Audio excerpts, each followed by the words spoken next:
नमस्कार दोस्तों, स्वागत है आपका हाई फीवर में। एक महीने के अंदर लाखों स्टूडेंट का गुस्सा, पार्लियामेंट तक मार्च और सैटरडे को इंडिया के एजुकेशन मिनिस्टर ने इस्तीफा दे दिया। ये कहानी सिर्फ एक रेजिग्नेशन की नहीं है, इसके पीछे एक पूरा मूवमेंट, एक पूरी बहस और कई अनआंसर्ड सवाल हैं। आज इस वीडियो में हम पूरी टाइमलाइन, दोनों तरफ के पर्सपेक्टिव और इसके पॉलिटिकल मायने सब कुछ एनालाइज करेंगे। आज की जो टॉप स्टोरीज है वो यही कहती है, धर्मेंद्र प्रधान रेजिग्नेशन, रिज़ाइन, और कई सारे सेलिब्रिटीज़ हैं उनको सेलिब्रेट कर रहे हैं, या फिर इंडिया के cockroach youth call of protest after education minister quits. तो अब सवाल आता है, मैंने पिछली वीडियोस में भी कहा था कि नीट प्रोटेस्ट को कवर किया गया था और बोला था कि ये इशू इतनी आसानी से ठंडी नहीं होगा। आज वही अपडेट आया है। इस वीडियो में मैं कोशिश करूंगा कि पूरे कॉन्टेक्स्ट बैलेंस तरीके से समझाऊं। चलिए पहले समझते हैं कि ये पूरा मैटर शुरू कहाँ से हुआ है। एक्चुअली मई 2026 नीट अंडर ग्रेजुएट एग्जाम, जो इंडिया के मेडिकल कॉलेज में एडमिशन का गेटवे है, उसके पेपर्स लीक होने के एलिगेशन सामने आते हैं। करीब 20 लाख स्टूडेंट अफेक्टेड होते हैं। सरकार रीटेस्ट कराती है, लेकिन स्टूडेंट और उनके फैमिलीज का गुस्सा कम नहीं होता। जून के आखिरी तक ये गुस्सा एक ऑर्गेनाइज्ड मूवमेंट का रूप लेती है, कॉकरोच जनता पार्टी। इंटरेस्टिंग बात यह है कि मूवमेंट शुरुआत में एक ऑनलाइन सटायर पेज था, लेकिन नीट स्कैंडल के बाद एक जेन्युइन यूथ लीड मूवमेंट बन गया, जिसके डिमांड्स थे एजुकेशन सिस्टम में ट्रांसपेरेंसी, अनएम्प्लॉयमेंट के इश्यूज और गवर्नमेंट अकाउंटेबिलिटी। प्रोटेस्ट सिर्फ दिल्ली तक नहीं रहे थे दोस्तों, मुंबई, हैदराबाद, बेंगलुरु, अहमदाबाद, हर जगह स्टूडेंट सड़कों पर उतर गए। इस हफ्ते हजारों प्रोटेस्टर्स पार्लियामेंट तक मार्च किया और पुलिस को क्राउड कंट्रोल के लिए टीयर गैस का इस्तेमाल करना पड़ा। ये मोदी सरकार के तीसरे टर्म का अब तक का सबसे बड़ा पब्लिक डिसेंट वाला मोमेंट बन गया था। डिमांड्स भी धीरे धीरे वाइड होते गए, सिर्फ एग्जाम रिफॉर्म तक सीमित ना रहकर अनएम्प्लॉयमेंट, अकाउंटेबिलिटी जैसे ब्रॉडर इशू तक पहुंच गए थे। कुछ फैमिलीज ने यह भी डिमांड की कि जिन स्टूडेंट्स ने मीडिया रिपोर्ट्स के मुताबिक जो एग्जाम रिजल्ट्स कैंसिल होने की बात बताई थी, जान गंवा दी, उनकी कंपनसेशन दिया जाए। तो सीजेपी की शुरुआत इंटरेस्टिंग है। इसके फाउंडर जो हैं वो ग्रेजुएट हैं बोस्टन यूनिवर्सिटी से, और ये एक मूवमेंट एक डिसेंट्रलाइज्ड डिजिटल फर्स्ट तरीके से ऑर्गेनाइज हुआ।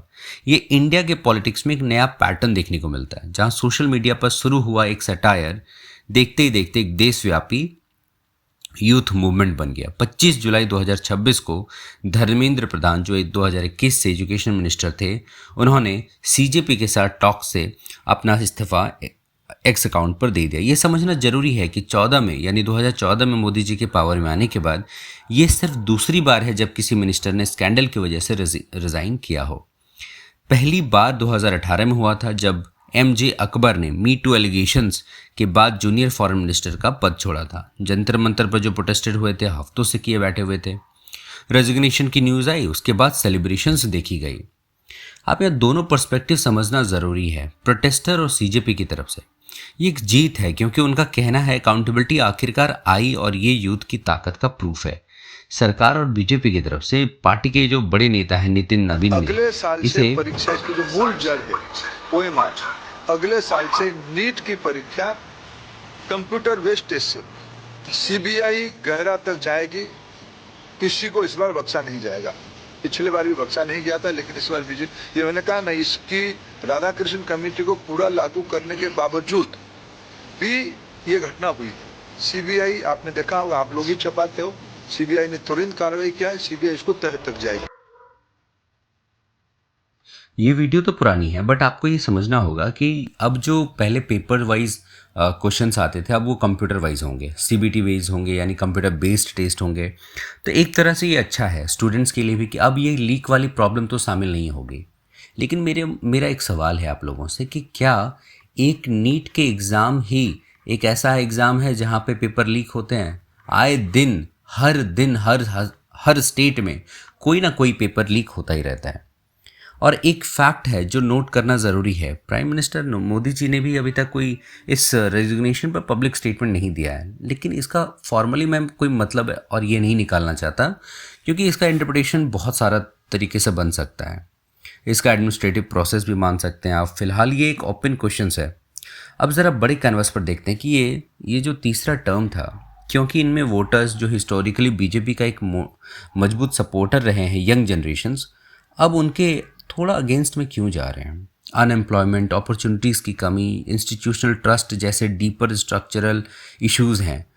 और सरकार के जो सपोर्टर्स ये भी कह सकते हैं कि डेमोक्रेटिक सिस्टम में जब पब्लिक डिसेंट होती है और सरकार उस पर रिस्पॉन्ड करती है तो ये सिस्टम का एक तरफ ये भी तो देखिए कि अगर ये चीज़ हो रखा है और जब इनकी बातें मानी जा रही है तो फिर सवाल कैसा दोस्तों। यही तो डेमोक्रेसी का एक बहुत बड़ा रूप है, जहाँ पे प्रोटेस्ट हुए, काम हुआ और रेजिग्नेशन देना पड़ा। लेकिन एक रेजिग्नेशन ये साबित नहीं करता कि और भी आगे अकाउंटेबिलिटी नहीं ठहराया जाएगा।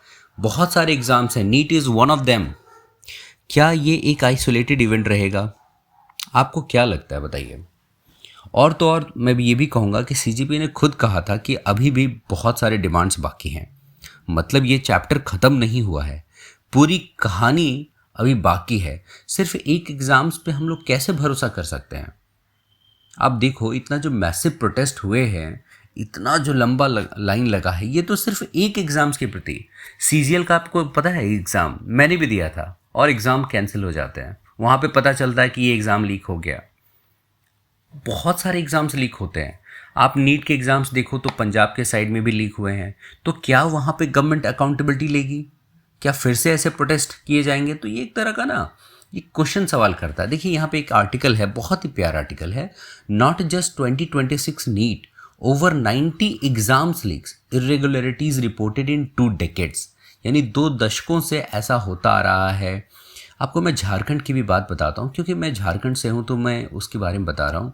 अभी झारखंड एसएससी सीजीएल पे भी ये बात हुई थी। अभी रिसेंटली एग्ज़ाम हुआ था, तो इस एग्ज़ाम्स पे भी बात हुआ और इस एग्ज़ाम्स को भी रद्द करने की बात चल रही है। और जो जेपीएससी के जो चेयरमैन हैं उनको उन्होंने रिज़ाइन दे दिया है और वो यहाँ से हट चुके हैं, जो कि वो एक आईएएस ऑफिसर रह चुके हैं।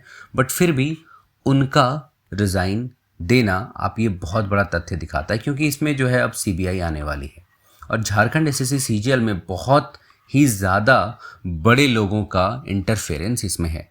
तो ये जो पॉलिटिकल मूव है, हर तरफ एग्ज़ाम्स का लीक होना, इरेगुलरिटीज़ होना, तो मिडिल क्लास वाले कहाँ जाएंगे? जो अनएम्प्लॉयड यूथ हैं, जो अपनी रोज़मर्रा की ज़िंदगी पे जीते हैं, यानी जनरल ग्रेजुएट होते हैं और उसके बाद वो इस एग्ज़ाम्स में, कॉम्पिटिटिव एग्ज़ाम्स में आते हैं, तो उनका क्या होगा? दोस्तों, इस पूरे मामले को किस नज़रिए से आप देखते हैं कमेंट में ज़रूर बताएं। और जो भी हो, ये डिस्कशन रिस्पेक्टफुल रहे, क्योंकि इस मुद्दे पर लोग अलग अलग जेन्युइनली वैलिड व्यूज़ रखते हैं। अगर वीडियो पसंद आई तो लाइक करो, सब्सक्राइब करो और बेल आइकन ज़रूर दबाना। मैं मिलता हूँ अगली वीडियो में फिर कुछ अलग नए अपडेट्स के साथ में। एक मैं और वीडियो बनाऊंगा, आपको पता है कि नए एजुकेशन मिनिस्टर कौन बनेंगे, उस पर भी मैं बनाऊंगा। चलिए मिलता हूँ, तब तक के लिए धन्यवाद। जय हिंद।